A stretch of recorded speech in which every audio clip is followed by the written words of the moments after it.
Hi, this is Peter doing a quick video. Can opposites genders be friends? And I think they can be, but there's certain golden rules. 1. Try not to engage in their personal space too much. 2. Have a certain amount of distance. You should really see them maybe once a week or less. You shouldn't be seeing them every day. You know, if they're a work colleague, it's one thing, but it's usually business you're talking about. You're not sat there chatting about things all the time. Otherwise, it generates chemistry. So just distance yourself a little bit, which might be hard, but trust me, it's a lot easier when things get messy. And look out for mind games as well. That happens. You know, some people do it, inflates their ego if they know they can seduce a person, and then they use that to control the person. Often a tactic that's sometimes used, basically, just to manipulate you. Pull at your strings, test your boundaries. Men do the same, women do the same. So, you know. And also things like innuendos, always in social space, not like your intimate, personal, private space, physical contact, etc. Once you bridge them gaps, everything gets a bit messy. And yeah, because I saw this red pill thing saying you can't, and that's because you can't treat the person as a regular friend, and obviously it gets a bit messy and difficult. I've been through the ringer, as they say, so to speak, and it's not a nice experience. And setting people up into betas and all sorts of things is not a good idea. You don't want to sort of like seduce them and keep them on back burner, just in case you decide you want to go with them. Best just to let them go. So there's a lot of mind games and dishonesty people do. They don't really realise they're doing it. And for guys, you know, observe clusters of body language with women, and they will change. They will change their opinions often. And with guys, they don't. So if they get a certain opinion in place, it probably sticks. They need to separate themselves in order to fix that. I've heard this before with someone I know. Her son went on a blind date with someone. They decided to be friends. He likes her, but he seems dropping in sort of hints every now and then. She's, look, don't do this anymore, or we're just not going to be friends. And that's it, really. He's got the silver lining. However, you probably just keep playing along until it all falls apart, and then you lose a friend. I think if you're friends, you can be honest about these things. Just say, look, I'm starting to develop some feelings for you, etc.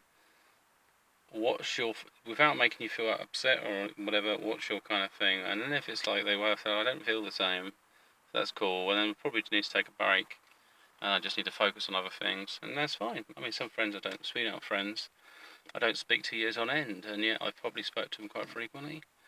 And I think that's the magic to friends. You know, if there's no compatibility there, then you can engage with that person, but they might be on the other side. So if they're the opposites, you know, if they're the same gender and there's no attraction there, yeah, because some people, it depends on their basically of their sexual persuasion, how it works. You know, some people try to groom people into things as well. It's quite creepy. It's kind of like a challenge. They enjoy the challenge, or the fact that someone's not attracted to you. There's a part of your brain might say, why aren't they attracted to me? And then see if they can be, which messes things up as well. So yeah, that's my thoughts. I was watching a Red Pill channel. I think it's a CP Red Pill. I can't remember what it's called exactly. There's a chap in there who's quite good, and he hit everything on the head and on basically what he's mentioned. I was thinking, yep, he's absolutely correct there. I see where it went wrong, but his opinion is you can't be with the opposite sex. But then I was thinking, well, I have got friends, but they're the ones I don't actually engage with much, because I don't need them. They tend to actually ask me for help. And that's the other thing, is you don't want to be groomed to fulfill a role, because it's not the same type of friendship. It's ones where you do favours, like DIY, or fix up computers, or do something that, because you've got the skill set. But then again, if I want something done, I don't think they will do anything for me. So it's a bit one-sided. I mean, I could ask for advice. That's probably about it. Like, do you know this? What's your thoughts on that? But even then, it's so remote. See, men don't need to have relationships, but women do. That's what kind of the opinion was I've got from the internet. And at some level, it's true because when I've engaged with people of the opposite sex, they're always talking. They seem to bring up things about relationships, and because of the wiring in my brain, I'm thinking, why do they want to know? Do they want to know because they're interested? I don't understand it, because I'm interested in construction, making things, doing stuff. They're interested in social dynamics. How long has he been single? Da da da. These things that, you know, would you have more children? All these kinds of things. You think, well, why is that important if we're not going to, why? um, it's grading. I think it's grading you in the social structure where you fit in. Like, are you a viable male? Are you an alpha? Are you a beta? What skill sets do you bring? But it still pegs you as something, as like a pseudo relationship, and you don't want that really as a bloke. Blokes don't see people in the same way. That's why sometimes tomboys or girls get along better with men, because they're interested in doing stuff, not interested in other stuff.